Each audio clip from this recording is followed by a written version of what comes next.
Orion in the Dark is a brand new Dreamworks animated film brought right to Netflix. Imagine teaming up with your anxiety-ridden child to tell a bedtime story about overcoming your fear of the dark in basically everything, and you've got some idea of what this movie's all about. Since this is a more lighthearted tale, there's no horrific, universe-threatening bad guy to be worried about. But that won't stop us from crowning the most heroic characters in this animated bedtime story. I'm Kyle with Wicked Binge.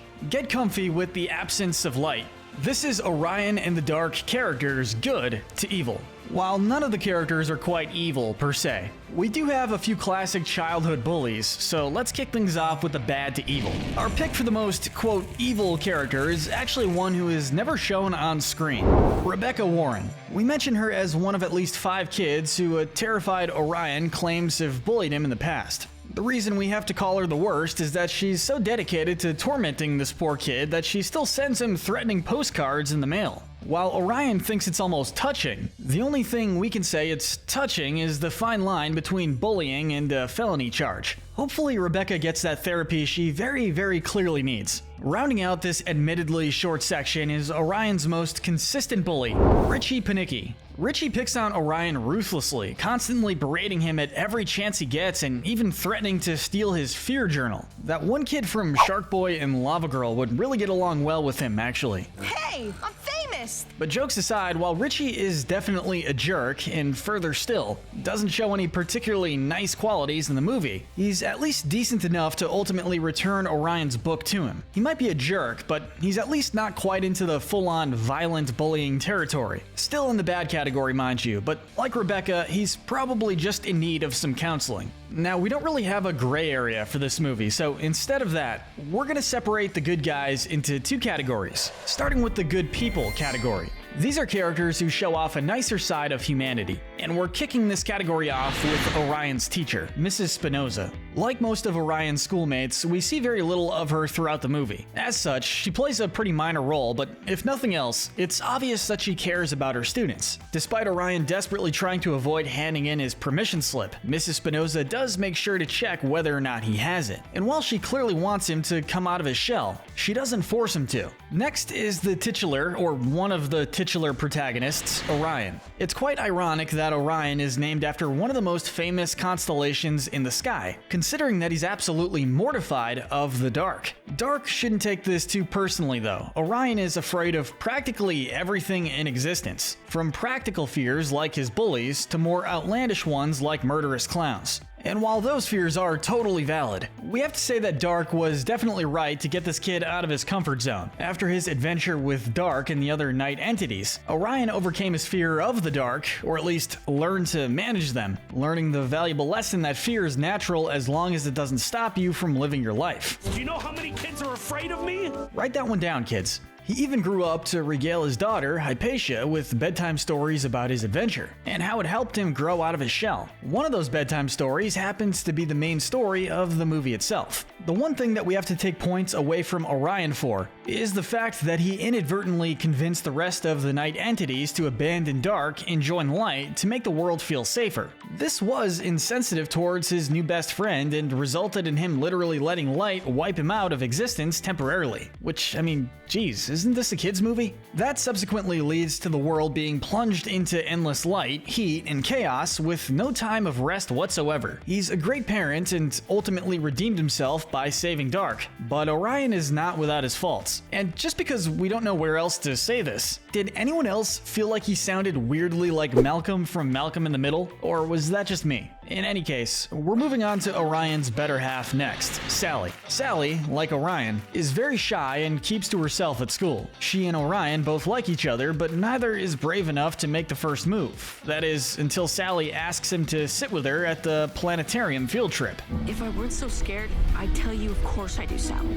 This gives Orion the motivation to actually go on the field trip despite his fears. And given that sickeningly sweet ending scene, it was a pretty significant moment for both of them. We're giving giving the silver medal of human tier goodness to Orion's mom and dad. They're in the movie for much less time than their son and his newfound supernatural friend circle, but we see enough to convince us that these two are pretty stellar parents. While they don't force Orion out of his comfort zone, they're always encouraging him to not let his fears stop him from living life. We also have to give them props for how incredibly patient they are with him, leaving his door open to just the right angle and never getting angry with him no matter how much sleep they lose because of him.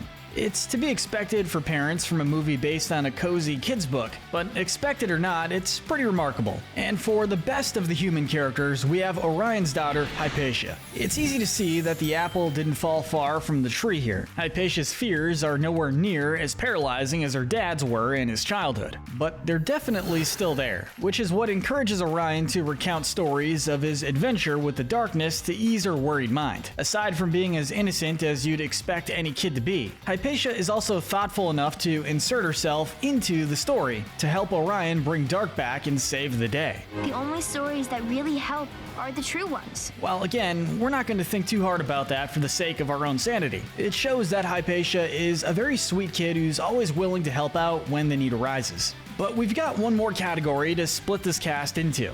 These are the supernaturally good characters. They aren't necessarily better or worse than the humans, morally speaking, but their jobs do good to varying degrees on a much larger scale, so we thought it would be fun to give them their own category. Though a few of them admittedly have some questionable roles, most notably Insomnia, whose role is to give people intrusive thoughts during their sleep to make them worry too much to get any rest. When Orion first meets Insomnia, he of course asks, Why is that even a job? which is a valid question. Now usually we're sure we'd say that there's some deeper meaning to Insomnia's actions, but no.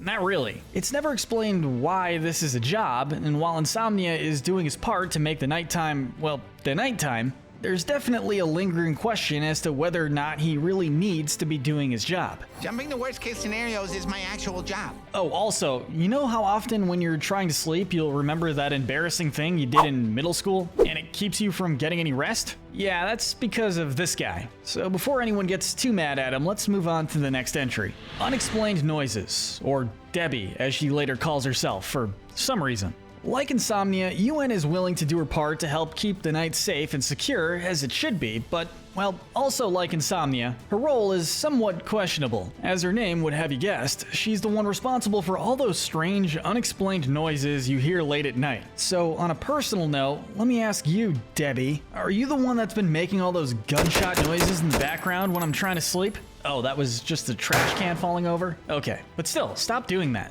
Well, that's it. I'm leaving. But let's get to the more pleasant aspects of nighttime, starting with quiet. First of all, just look at this little guy. He's like a mouse, a dandelion, and Kirby in a blender. He really leans into the Kirby thing too. Quiet keeps the night nice and, you guessed it, quiet by sucking all the excess noise out of the air. Whether it's the ramblings of an angry boss or the fussing of a restless baby, quiet helps to ensure that a night of sleep is as restful as it ought to be. The little guy also deserves some credit for being the one who ultimately woke Orion up and saved him and Dark from being sucked into the abyss. When all hope seems lost, he sucks up all the noise around Orion, so that the only thing he can hear is Quiet's own warning that if he doesn't wake up, he'll miss his field trip, and by extension, he'll miss that scandalous hand-holding. Just outside of our top 3 is sleep.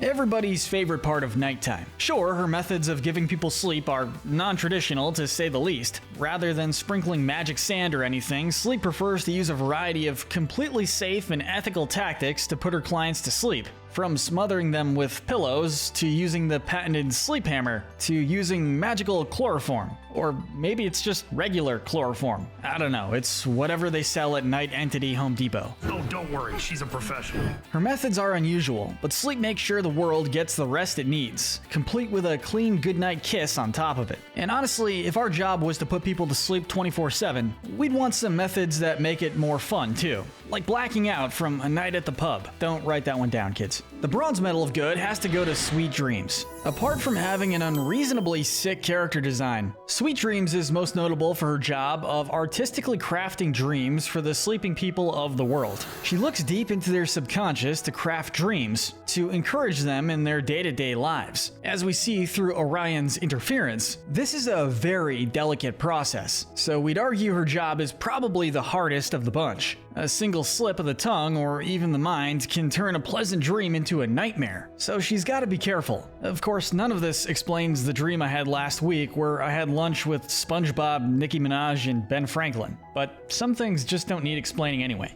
That's a coincidence, right? Definitely. It has to be. The next two are pretty much interchangeable, but the silver medal of good goes to Light. If we had to sum up the message of this movie in just one sentence, it would be that darkness has its place just as much as light. And while that definitely rings true, the reverse is just as valid. Light has a way of making the world feel safe and warm, allowing people to enjoy the colors of the world and making life in general possible. Light himself is a pretty pleasant guy as well, always encouraging everyone to have a good day with that smooth radio broadcaster-esque voice. If you want to continue to exist, I'd, But while Light is great, this movie is about shining the spotlight on the other entity. So let's give the gold medal of good to Dark. Dark struggles to keep his patience with people's excessive fear of him. We've all seen just how often darkness is associated with fear or even outright evil, and that's a shame, because Dark is a super nice guy. Hello, I'm Dark. Ta-da! He goes out of his way to help Orion overcome his fears, and while this is in part due to his own annoyance with his constant screaming, it's still a very noble gesture of goodwill. It's one thing to keep doing your job when everyone loves you for it, but to continue making the nighttime dark as it should be, despite so many people hating you for it, is all the more admirable. Although he does give up for a time when the other night entities quit, he makes a comeback when Orion rescues him, and is happy to continue his work, even after everyone basically told him to screw off. Now, if you'll excuse us, it's time for us to shut off the lights, because there's someone we need to apologize to.